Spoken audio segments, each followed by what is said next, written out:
My Gavan and Melanine, and well met indeed. I am Arachir Garladirthan, the head of the modding team behind Divide and Conquer, and welcome back to Divide and Conquer as we continue on as the Woodland realm. We are, recap time, we are attacking the town of Bursouthis, and I have it on good authority from my good friend, Knight of the North, that Bur means like fortified town, or like fort in Old English. So there you go, something new every day. And we are really praying that Lothlorien can see this little attack that they've got coming through. So Captain Varian can attack Achnodion, and Captain Iarian, for quite a tongue twister that one, isn't it? Iarian, that he can also join in and attack Achnodion. And in that situation, we may then not have to worry about our southern borders. Now, in turning to our own borders, however, we have reclaimed Amunir. We've renamed it Amunir, the Hill of Tears, or the Weeping Hill. And that's about it, really. Our army is making its way south through Thranduil. We don't have any more reinforcements coming because we're now losing money. But that will change soon enough when we get a few more towns under our belt. But we've got a reasonable army in Dorlingvar, actually. And I do believe I've got forces in Dwinberg. Yes, someone's coming, aren't they? I'm sure I've got a secondary backup army on the way or something. No. I diverted it, didn't I, to join up with... No, I'm sure there's an army somewhere because we had more troops than this. I'm sure we did. Am I missing something? There it is. Come, my brothers. I knew we had an army somewhere. He's heading south to go past Dwinberg to join up there, so if Lothlorien can't do it, we will be able to step in and do it. So I believe we're at an N10. Oh, 99 turns, look at that. First of all, I just want to say an absolutely massive thank you to essentially every single one of you. This is twofold. First, today, I believe we've just reached 17,000 subscribers. And I grow more and more astounded each day with the support that I gain on this YouTube malarkey. Many of you find me this interesting, and I'm pleased and delighted to have been entertaining for you for a year and a half and to continue on with it.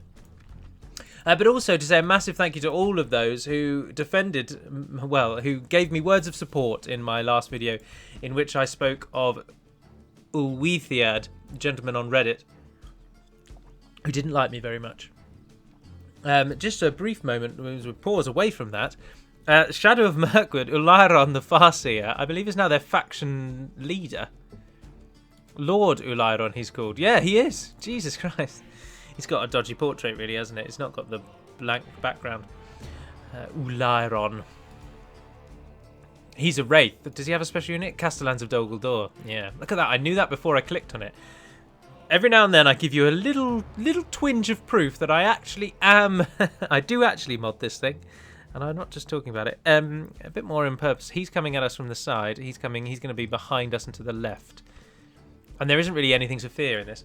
Evil must not be allowed to triumph this day. But I did want to say thank you. Now, I must also confess that part of the reason that Mr. Ulweithiad got to me so much is because I did actually have an interview yesterday morning. You're all watching this on Friday. Or you might not be, but that's when it went live. And I had an interview for a job role, and I think that I got caught up on some very negative effects, the connotations of what his post might imply, and it knocked my confidence a lot, given that I was going into an interview. But I think the interview went okay, and we shall see. Time will tell, as it always does with these things. He's coming in from over there somewhere, Ulairon, I believe, and the main enemy's coming in over there. So this hill, around about here, is probably our best bet. Either that, or we could try and go behind him and get on top of this hill. Yeah, I think we should do that, because then the enemy's got to walk across the map. The enemy are bringing in reinforcements. Yeah, that was a good idea, actually. So, catapult, go up there. This is the catapult, the famous catapult. The only catapult to have ever won a golden item for killing more than anyone else. Why does Thranduil start not at fire at will and on defensive mode? I don't understand.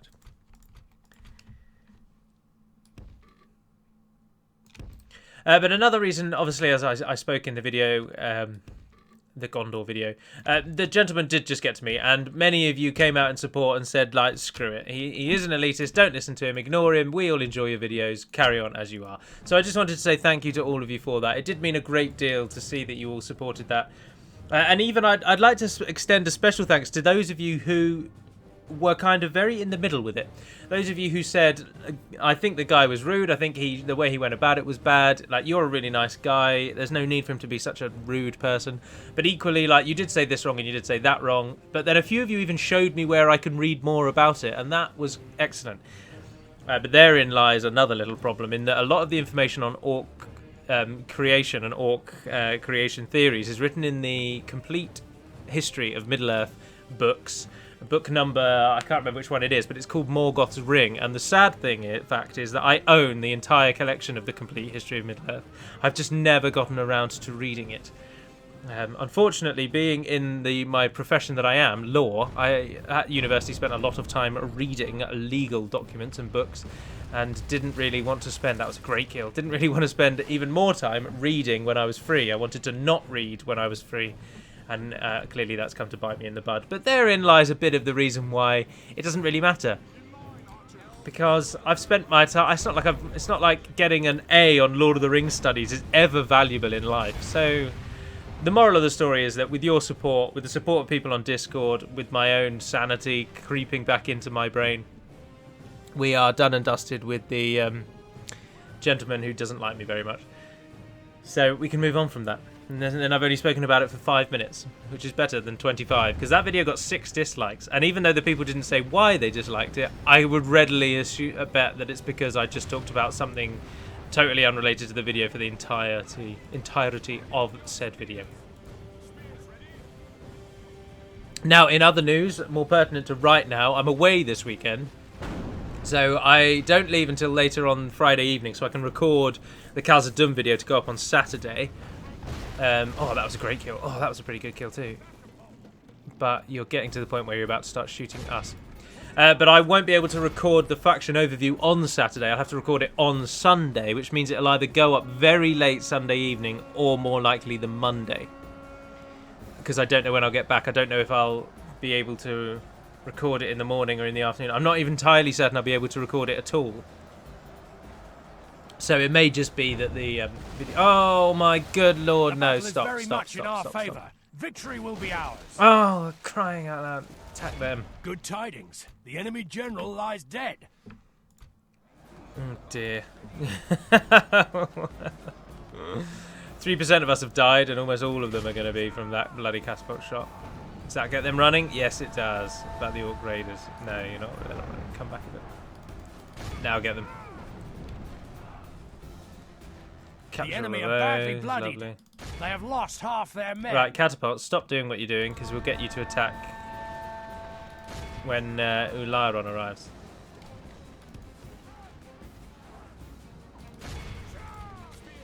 What was I just talking about? Yeah, so the video will possibly come up on the Sunday, but it's unlikely. So it'll probably be on Monday instead. Is the little fact for right at this moment. Behold how our cowardly foe runs. It's time to press the attack. Now, in modding news, in amusing news, Red Dwarf reference, although a very, very, very, very minor one. In modding news, I've done some modding based around the Gwaith I Myrdain, which is the Jewelsmith's Guild of Eregion.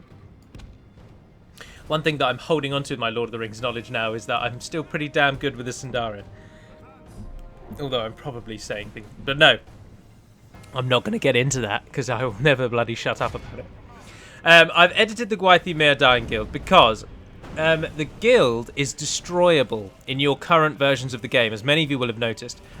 And because it has an incredibly high threshold value, and by that I mean, if the guild is destroyed, it can be rebuilt, but you have to accrue 10,000 guild points. And given that after, I think, turn 40 or turn 50, guilds actually start to lose points per turn, I don't think 10,000 is actually physically achievable. That's the point of having such a high number. It's so that the guild can't be rebuilt. But the problem is, The battle is very much in our favour. Victory will be ours. when the AI takes over Eregion at the start, if let's say the Orcs of the Misty Mountains beat you as an Imladris player to Eregion for some reason, I don't know why they would, because Dawn and Austin is in the fort just north of it, and you should be using him to take it. But let's say they beat you to it, then 9 times out of 10 they'll destroy the guild to get the money back for it, which means you'll never be able to get the guild, and then B, Only half the enemy force Smiths of remains. Eregion, one of the best units in the game and the best units from Imladris. Now, the only problem, not the only problem, let me discuss this without adding so many words. Guilds cannot be made indestructible. And this is because in the files, to make a building indestructible, you have to add at the start of its name the word hinterland. So hinterland _ whatever will make an indestructible building. However, to make a guild, so it is affected by the guild like points and by the entire guild file and system. To make a guild, you have to have the word guild _ at the start of the building, and you can't have both. And so I have opted for, given that I think it's far more important that the Jewelsmith Guild is actually available in every campaign, rather than it just adhere to the guild structure, I've taken it away from being a guild. So it's no longer a guild, but it can now not be destroyed, and only a Linden and Imladris player can upgrade it. But to upgrade it, you need to have built the highest level smith in Eregion, the highest level barracks, and the highest level town hall.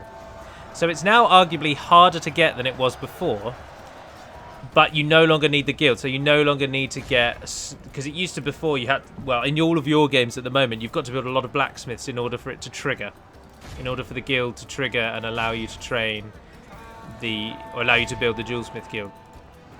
But so now that's gone, and all you need is the highest level in all these different buildings. And once you've got the highest level, it will just then pop up ready to be built. And it costs as much as it did before, none of that has changed. I also thought that it was a good idea, because it only appears in a single location. It feels like a bit of a waste of space to be a guild, to be honest, because you can only get it in one place, and whilst that's quite thematically true, building a load of blacksmiths to get this like uber mega blacksmith is probably worthwhile, because then all the different blacksmiths would all give different levels of experience and training to all of their apprentices and whatnot, and you'd get lots of different views and different experts coming together to create this like guild, master guild of the Gwaith Myrdain. But at the end of the day, I'd rather have it so that every player can always get it. So that has been made indestructible. It takes a long time to say these things. I always go off on little crossings. Crossings isn't the word I like. I really like the word tangential, because you want to say tangential, but that's not correct. That's adding the word tan to the word genitals. But because the word on its own is tangent, your brain always mixes them up. But it's not tangential, it is tangential. Not that... do you care? Let's be honest. Are any of you really that interested in how to pronounce certain words in English? Well, back to the actual game at hand. We're doing very well, and as expected, the Castellans are the last thing to hold out. I'm sure you want to learn a little bit about them, so I'll tell you. They have a 12 attack. Their charge bonus is pretty damn poor, though, but their defense is 27, and they frighten nearby enemy infantry. And they cannot run away. This explains much. They will fight to the death. You know what we should do? We should send in our best, to be honest, because they're going to kill quite a lot of these lesser elves.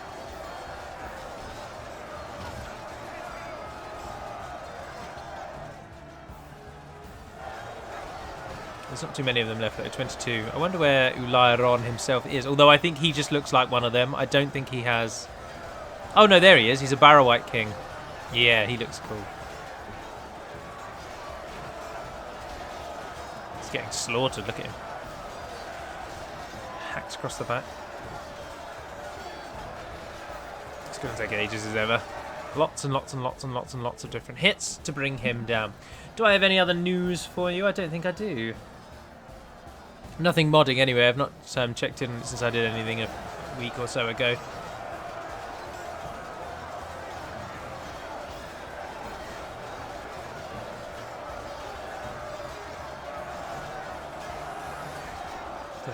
Remain. There's carnage in there, isn't it? What's it, carnage? Oh, I tell you what, I can get moan about. It's this because another person has commented And on all of my original videos, so going back like a year and a half, I had a headset, a microphone and headset combination that cost me a grand total of £8, right?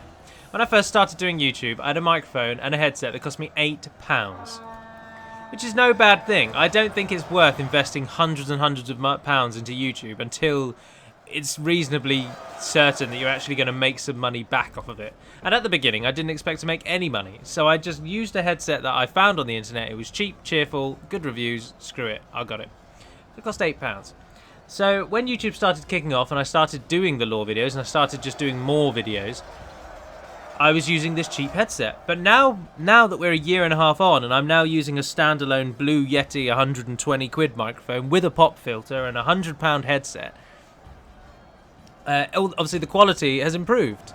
I mean, even my computer is now better than when I started doing this. So even the recording quality itself, the actual visuals are better. But still, some people now will watch videos that are a year and a half old and comment on the bad quality of the microphone and stuff. And I just don't get it. Just simply look when the video was posted and then listen to any video now before you tell the user, the YouTuber, to upgrade their systems. Because it just makes you look like an idiot. Now, of course, none of you really ever see these comments because, as I've said before, on the YouTube's dashboard for content creators dashboard, the enemy are utterly vanquished. This is a great victory worthy of only the mightiest of generals. For me, it lists every single comment that I ever get on any video. And they're all just listed in order. So if someone comments on the first video I ever did, and then 2 minutes later someone comments on the latest video, they just get listed in that order. So I see all comments. But of course, many of you will never see the comment, because why would you go back to a year and a half old video that you've already watched? 192 from Elven Kingsguard, 192 from Woodland Spit. Well done. Well done indeed. And our catapult killed... Oh, well, it killed 47. But normally doesn't that number in... Oh, yeah, it doesn't tell you how many you've killed of your own. It tells you how many you've lost from friendly fire. And we lost quite a lot. So I get to see every comment, but you wouldn't go back and see the comments. So for many of you, there's unaware that this is happening. But for me, I always get these little comments. And the latest one was a guy just saying, "Oh my god, upgrade your microphone and get a bloody pop filter." And I just want to smash his head into a desk repeatedly for his insanity and idiocy. I mean, that's a bit extreme. I don't want to smash his head into a desk repeatedly, but his idiocy does need to be brought forth. And this is where my two greatest beliefs conflict, because I don't think you should ever be rude to people, but I really can't suffer fools. I really don't suffer fools. I can't stand people who are just, with all the facts in front of them, they still are idiotic. And I'm not saying I don't like people who just have like a low IQ or people who just aren't very particularly intelligent. I mean people who have given like cold hard fact in front of their face and they just don't like use that really obvious information. Or just like, I'm not describing it very well, but you kind of know what I mean. I'm not just saying that people who aren't particularly the most intelligent people, I'm not bothered about that. You don't have to be intelligent. You just have to have common sense, I suppose is the word I'm after. People who have no common sense. Elves. Yeah, but I still don't suggest that you should be rude to these people, but I think that you can be reasonably sarcastic and jibing when you alert them to their absolute buffoonery with some of their comments. Anywho, let's get a marksman's range in Amun-Nir to get some of our best archers out. And then when you're done, whack an army barracks on it. Oh, and an armourer. Why don't you just build the lot? Amun-Nir is probably going to be our staging ground now for the war in the south. Well met, noble lord. Right, we've been given 1,500 gold coins taking burst south this, and some people died. I popped up the screens, but I can't really remember. The Dwarven King died. I'm assuming that's Erebor. I wonder who killed him. I can't. Surely it's not Rude. That'd be a bummer. Carnwathian is on his way down, or Elves, we must give up the road. Sorry, there's no I in it.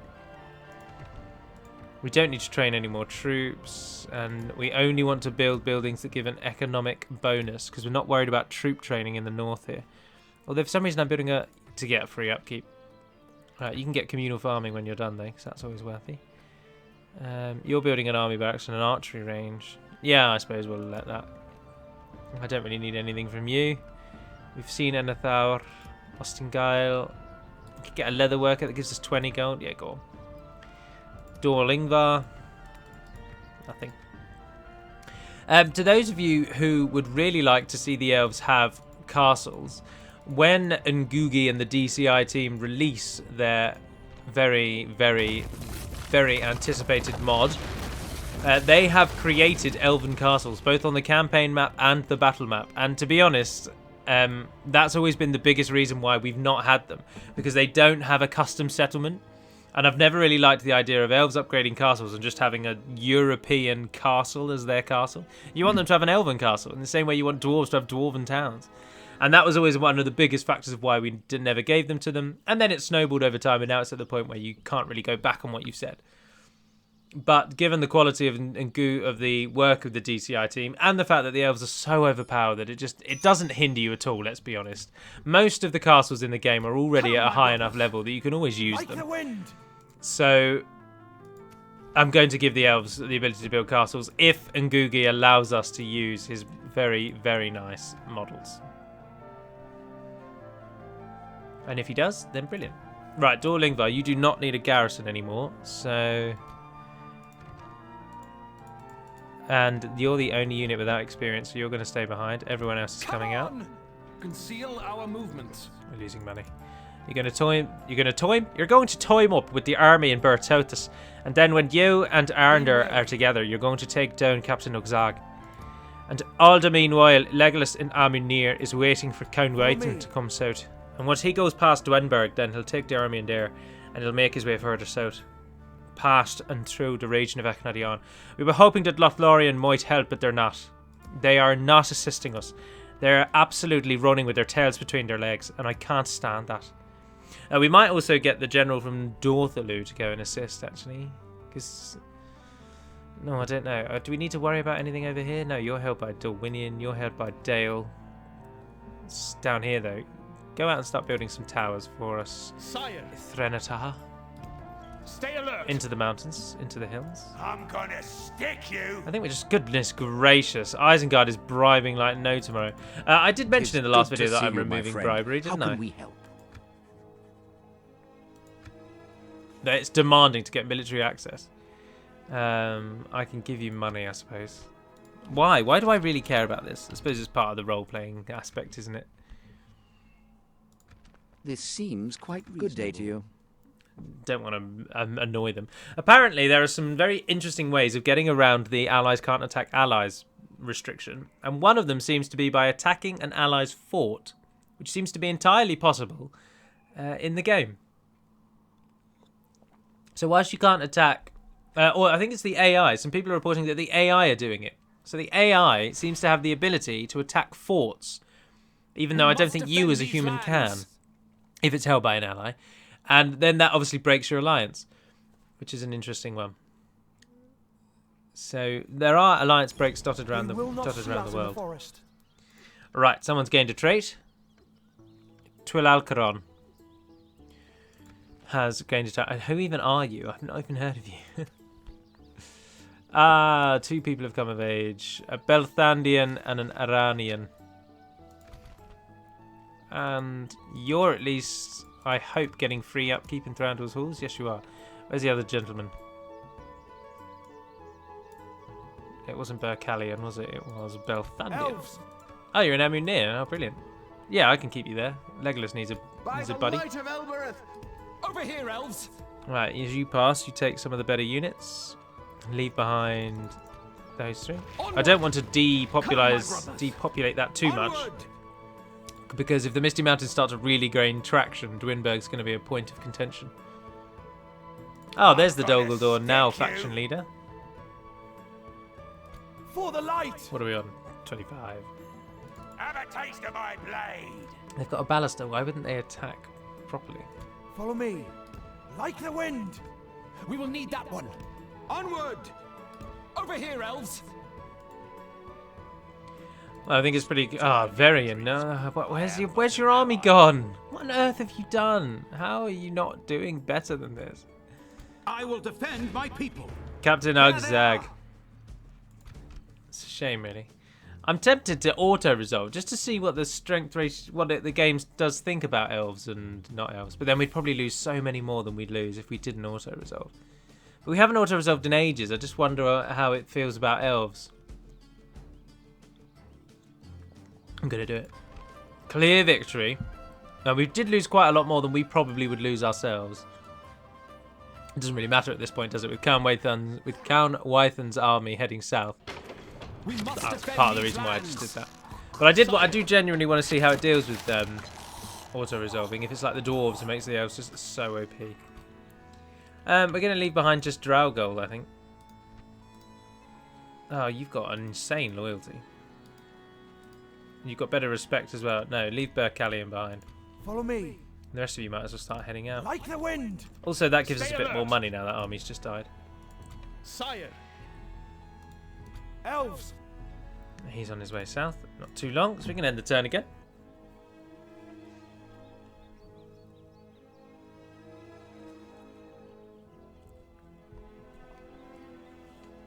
As it rattles through. Rattles through. I was late out of work again today.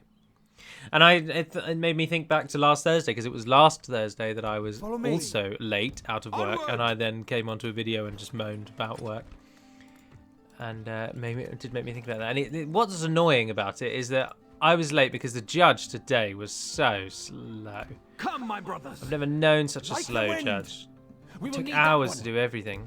But also because I had to sit there for an hour and a half just doing absolute sod all. Unfortunately, because I'd done everything I needed to do today, and by all accounts, our cases should have all finished by 4, and they didn't. And but I only had to stay just because a file needed to be sent back, and I had to put it in a courier's box, and the box gets collected. The box needs all the files from the hearings of that day, so I had to wait for an hour and a half just to put a file in a box when I had done everything else I needed to do that day. And there was quite a lot of things I had to do, and I got them all done. I was very pleased. And then I had to sit there for an hour and a half just to put a file in a box. Like, I'm absolutely fine with staying late if there's a reason to it, if there's something to do, if you're constantly kept busy. But staying behind just to put a file in a box and then put that by the door was a joke. But I'm not that fussed about it. What I can tell you as well is that I've recorded this in the evening rather than as soon as I get home from work. And we've played some Age of Empires games today, Age of Empires 2, and I'm pleased to inform you all that I've been on the winning team every time. 3 games, 3 wins. And courtesy of Resonance22, a gentleman who I've recently subscribed to, owing to the fact that Spirit of the Law does a video like once every year, apparently. I don't know why that guy takes so long to do his videos, but the reason why I say that is because Spirit of the Law has an insane watch rate on his videos, right?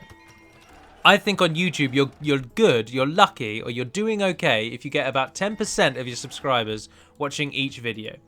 And I get about that. In fact, I get about double that. We have 17,000, which would be about 1,500 people watching each video, and about 3,000 to 4,000 people watch every video. So we're doing all right. We're doing very well by YouTube standards, which is why I keep getting so many like network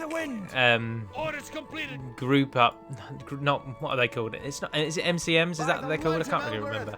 But I get a lot of those requests, like come and join our network. We are created by gamers for gamers. Blah blah blah blah blah.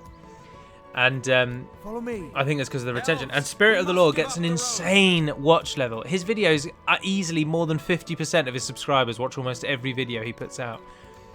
But then you do wonder, is that because he does one video every kind of month?